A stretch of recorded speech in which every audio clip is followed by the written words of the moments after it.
Prize and the Kingsley Tubbs Poetry Award for his collection Neon Vernacular, and was a finalist for the Nation Book Critics Circle Award for Thieves of Paradise. His other honors include the William Faulkner Prize from the Université de Rennes, the Thomas Forgate Award, and the Haynes Poetry Prize. Komunyakaa has also received fellowships from the Fine Arts Work Center in Provincetown, the Louisiana Arts Council, and the National Endowment for the Arts. He was elected a Chancellor of the Academy of American Poets in 1999. His most recent collection, The Chameleon Couch, was published in 2011. Valerie Meyer, poet, painter, and essayist, was born in Mexico in 1966. Her poetry books include Geografías de Niebla, Esta Novela Azul, Ante el Ojo del Cíclope, and De la Ola el Atajo. She has translated in collaboration with E.M. Test, Charles Wright's Appalachia, and Pascal Petit's The Sioux Father, El Padre Zoológico. She is the recipient of 2 FONCA grants, the Spanish government's Gerardo Diego 1966 International Award, and a grant from Sistema Estatal de Creadores to translate the Australian poet Les Murray. Valerie is in Idaho, so Isabel Cadenas Cañón.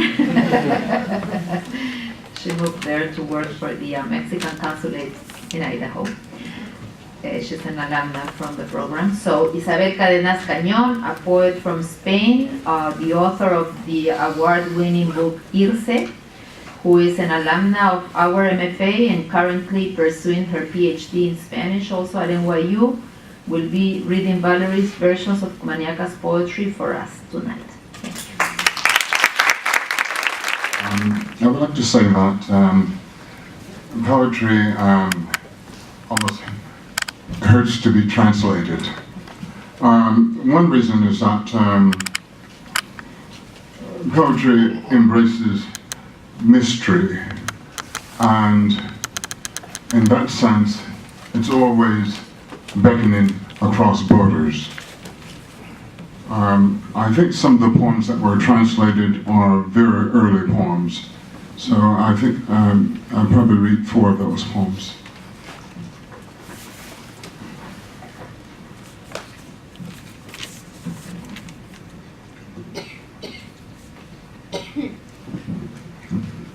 My father's love letters.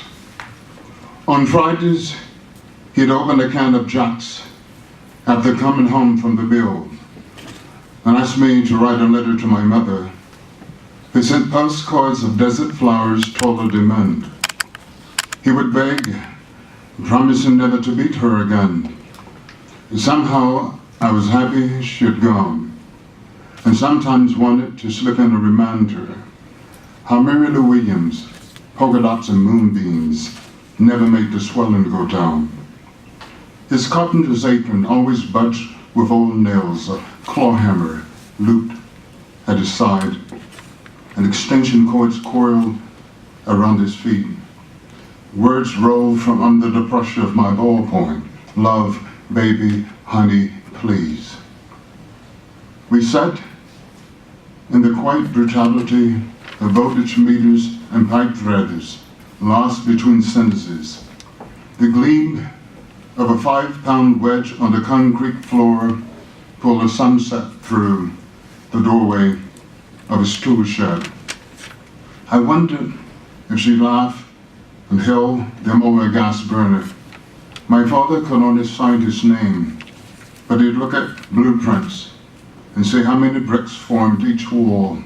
This man, who stole roses and hyacinth for Jord, would stand there with eyes closed and fists balled, laboring over a simple word, almost redeemed of what he tried to say.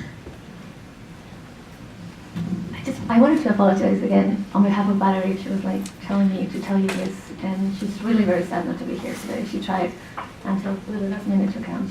So. Las cartas de amor de mi padre. Los viernes él abriría una lata de cerveza. Después de volver del molino a casa, y me pediría que escribiera una carta a mi madre, quien nos mandaba tarjetas postales de flores del desierto, más altas que los hombres. Él suplicaría, prometiendo no golpearla otra vez. De alguna manera yo estaba feliz de que ella se hubiera ido y a veces quería deslizarle un recordatorio de cómo nunca Polka Dots and Moonbeams de Mary Lou Williams hizo que la hinchazón se bajara. Su mandil de carpintero, siempre abultado, con clavos viejos, un martillo de orejas, enlazado por un lado y cuerdas de extensión, enrolladas alrededor de sus pies. Sus palabras salieron bajo la presión de mi bolígrafo. Amor, bebé, cariño, por favor. Nos quedamos sentados en la silenciosa brutalidad de los medidores de voltaje y las terrazas, perdidos entre oraciones. El destello de una cuña de 5 libras sobre el piso de concreto atrajo a la puesta del sol a través de la puerta de su bodega de herramientas. Me preguntaba si ella reiría y las detuve sobre el quemador de gas. Mi padre no podía afirmar más que su nombre, pero de una mirada a los planos podía decir cuántos ladrillos formaban cada pared. Este hombre, que se robaba rosas y jacintos para su jardín, se quedaría ahí, con ojos y puños cerrados, trabajando sobre una simple palabra, casi redimido por lo que se empeñaba en decir. You and I are disappearing.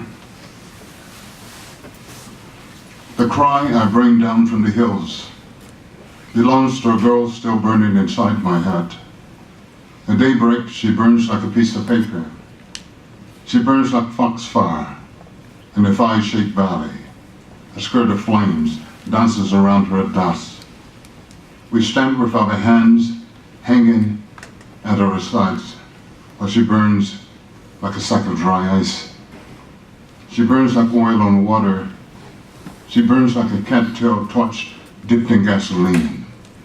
She glows like the fat tip of a Binker cigar. Silent as quicksilver, a tiger under a rainbow at nightfall. She burns like a shot glass of vodka. She burns like a field of poppies at the edge of a rainforest. She rises like dragon smoke to my nostrils. She burns like a burning bush driven by a god-awful wind.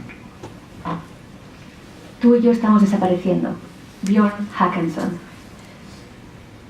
El grito que bajó de las colinas es el de una niña que sigue quemando en mi cabeza. Al amanecer, ella se quema como un pedazo de papel. Se quema como fuego desconcertante en un valle en forma de muslo. Una falda de llamas baila alrededor de ella en el crepúsculo. Nos paramos con nuestras manos, colgadas de los lados, mientras ella se quema como un saco de arroz seco. Ella se quema como petróleo en agua. Ella se quema como una antorcha de anea, mojada en gasolina. Ella brilla como la gruesa punta del puro de un banquero, silenciosa como el azogue. Un tigre bajo un arco iris, al anochecer. Ella arde como un trago de vodka. Ella arde como un campo de flores, a la orilla de una selva. Ella se levanta como humo de dragón hacia mis fosas nasales. Ella se prende como un arbusto ardiente, llevado por un viento abominable.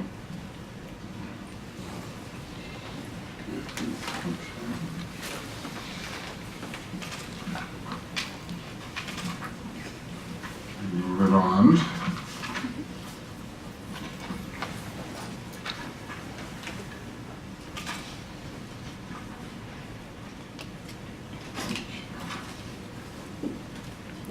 I lost a page.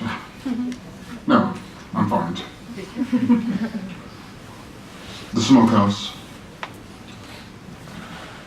and the hickory scent among slabs of pork glistened with salt. A plain Indian and a headdress and redbird feathers and brass buttons off my mother's winter coat. Smoke wove a thread of fire through me into December and January. The dead weight of the place hung around me, strung up with sweetgrass. The hog had been suctioned a map scored into scan, open like love, from snout to tail, the goodness no longer true to each bone. I was a wizard in that hazy world, and knew I could cut slivers of meat till my heart grew more human and flawed. La casa de Hugo. En la esencia de nogal, entre tajadas de carne de un cerdo, resplandeciendo en sal, jugaba a los indios, con un penacho de plumas de pájaro rojo y los botones de latón del abrigo invernal de mi madre. El humo tejía un hilo de fuego a través de la carne, hacia diciembre y enero. El peso muerto del lugar se quedó a mi alrededor, cercándome con pasto fértil. El cerdo había sido cortado en secciones, un mapa dibujado en su piel, abierto como el amor. Del hocico a la cola. La bondad ya no era cierta en cada hueso. Yo era un mago, en aquel mundo nebuloso, y sabía que podía cortar pequeñas tajadas de carne hasta que se ablandara mi corazón, más humano e imperfecto. And the final poem is a poem entitled Prisoners. Usually at the helipad, I see them stumble dance across the hot asphalt with crooked socks over their heads, moving towards the interrogation huts, thin frame as box kites of sticks and black silk, anticipating a hot wind that would tug and snatch them out into space. I think some must be laughing under their dust-colored hoods when rockets are aimed at July, that the water's evaporating and soon the nail will make contact with metal. How can anyone, anywhere, love these half-broken figures bent under the sky's brightness?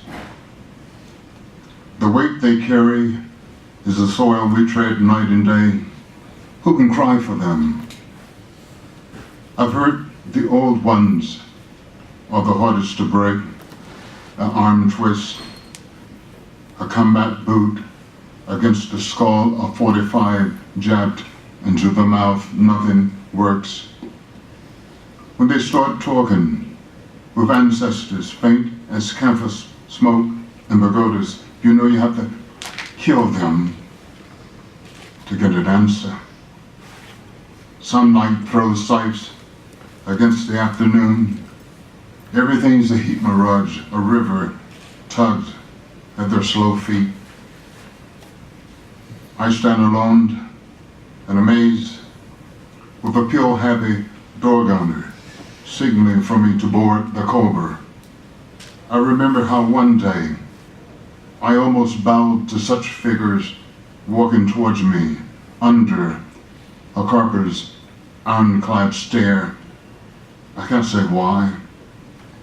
From a half mile away, trees huddled together, and the prisoners looked like marionettes hooked to strings of light. Seguido los veo en el helipuerto, bailar tambaleándose por todo el asfalto caliente con sacos de azafrán en la cabeza, balanceando hacia las barracas de los interrogatorios, enmarcados ligeramente como papalotes en serie, de palillos y seda negra, anticipando a un fuerte viento que los arrastrará y los arrebatará al espacio.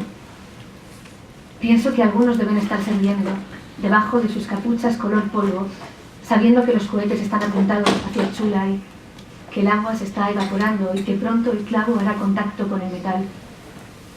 ¿Cómo puede alguien, en algún sitio, amar a estas figuras medio rotas, dobladas bajo el brillo del cielo? El peso que cargan es la tierra que pisamos noche y día. ¿Quién puede gritarles? He escuchado que las figuras más viejas son las más difíciles de romper. Una torcida de brazo, una bota de combate contra el cráneo, una 45 clavada en la boca, nada funciona. Cuando empiezan a hablar con ancestros apenas visibles, como humo de alcanfor en las pagodas, sabes que tendrás que matarlos para conseguir una respuesta. La luz del sol lanza guadañazos contra la tarde. Todo es un espejismo de calor, Un río arrastra sus pies lentos. Me quedo solo y asombrado, con una felicidad de pastilla a la puerta del artillero, que me señala para que aborde el cobra. Recuerdo como un día estuve a punto de hacer una reverencia ante tales figuras que caminaban hacia mí, bajo una carnal mirada acorazada. No puedo decir por qué. Desde una milla atrás, los árboles apiñados y los prisioneros parecen marionetas enganchadas a hilos de luz.